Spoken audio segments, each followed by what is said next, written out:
शक्ति मन को मुक्त नहीं करती। शक्ति मनुष्य को, ऊर्जा मनुष्य को पागल कर देती है, उन्मत्त कर देती है। चाहे वो धनियों को देखो, धनी व्यक्तियों को, चाहे नेता को देखो, पावर, धन, किसी को भी देखो, शक्ति हमेशा उन्मत्त कर देती है। पर यदि शक्ति ज्ञान से नियंत्रित हो जाए, ज्ञान से चलायमान हो जाए, तो उन्मत्त नहीं करती। इसीलिए भारतीय सभ्यता में राजा जितने भी हुए, ज्यादातर राजा अपने मूल संरक्षक ज्ञानी लोगों को रखा करते थे, ज्ञान से नियंत्रित होते थे। जैसे राजा जनक, भगवान राम, कृष्ण, ये सब ज्ञान से नियंत्रित हुए, शक्ति से नहीं। जितने भी राज या जितने भी नेता या राज्य प्रशासक शक्ति से नियंत्रित हो गए, वो पागल हो। तो इसीलिए कहा गया कि शक्ति मन को मुक्त नहीं करती। शक्ति तो मन को और शक्ति बढ़ाने के लिए प्रेरणा देती है। एक दूसरा एग्जांपल ले लेते हैं, प्रैक्टिकल एग्जांपल, क्योंकि नेता होता तो भाई हमारा अनुभव तो है नहीं, मैं तो नेता नहीं हूं।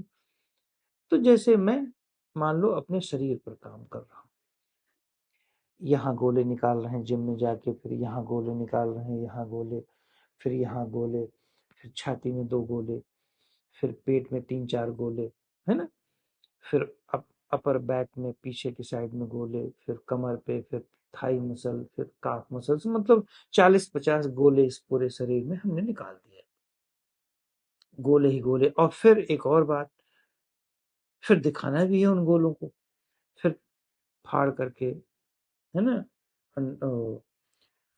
बनियान बनियान, कुर्ते वगैरह, आधे कुर्ते, आधे टी शर्ट, ऐसे फाड़ फोड़ के गोले दिखाते रहते। अगर आप देखो, ये शक्ति को ही दिखा रहे हो, अपने कॉन्फिडेंस को, शक्ति को कॉन्फिडेंस के रूप में दिखा रहे हो, ये ज्ञान को नहीं दिखा रहे हो। जबकि आप थोड़ा बोलते हो तो बोलने से ये लग जाता है कि आप अव्वल दर्जे के मूर्ख हो। केवल बोलने, आपके ज्ञान इंद्रियों के माध्यम से ही आप थोड़ा ही बोलोगे तो आप 2 सेकंड में, 2 मिनट में, 2 वाक्य में आप पकड़ लिए जाओगे गुरुओं के द्वारा कि आप अव्वल दर्जे के मूर्ख। तो मेरा ये कहना है कि जब मन शक्ति पर ज्यादा जाता है तो मन शरीर को तनाव में ज्यादा दे रहा है। मन तनाव में शरीर को ज्यादा देगा तो इसका मतलब है मन तनाव रहित अवस्था को कम अनुभव कर रहा है। मन यदि तनाव रहित अवस्था को कम अनुभव करेगा तो इसका अर्थ है कि वो शक्ति के बजाय शक्ति विहीन अवस्था या रेस्टिंग को कम अनुभव कर रहा है। और जैसे ही रेस्टिंग को कम अनुभव करेगा, उसका ज्ञान और कम होता जाएगा और वो मूर्ख होता जाएगा और अज्ञानी होता जाएगा और चरित्रहीन होता जाएगा। क्यों?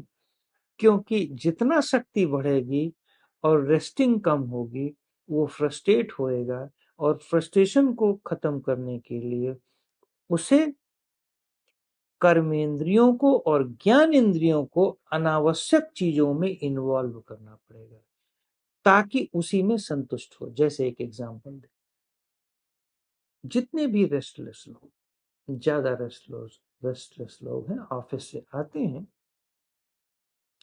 तो मन को शांत करने के लिए क्या करते हैं? मैक्सिमम यूट्यूब देखते हैं, सोशल साइट्स विजिट करते हैं और स्क्रीन देखते हैं घंटों घंटों तक।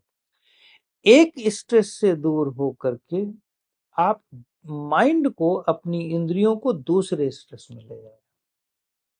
नोट करिए, जरा एनालिसिस करो। यहाँ मैं लाभ हानि की बात नहीं कर रहा हूँ मैं यहाँ एनालिसिस की बात, सेल्फ एनालिसिस की बात कर रहा हूँ।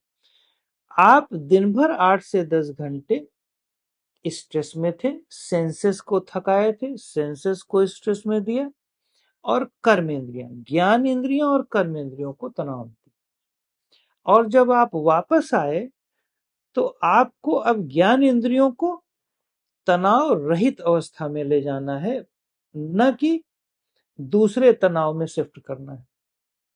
अब आपने ज्ञान इंद्रियों को एक दूसरा तनाव दिया, एक तनाव को खत्म करने के लिए एक दूसरा तनाव।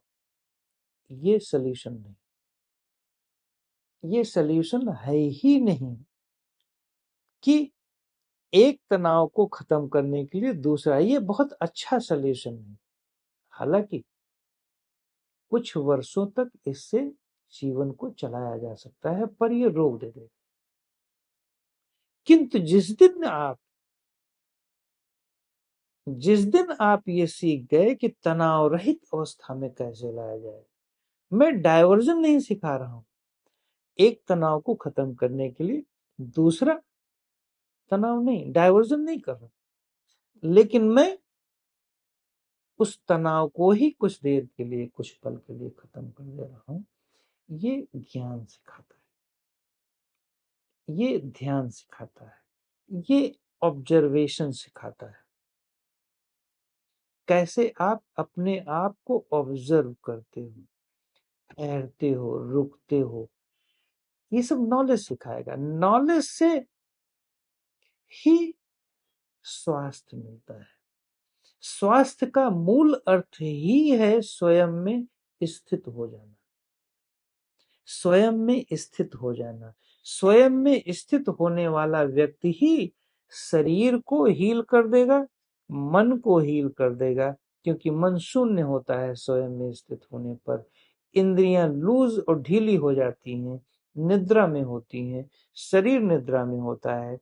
और जब ये सभी जागृत अवस्था में रहते हुए यदि ये सभी नींद में है, रेस्टिंग पोजीशन में, तो फिर क्या?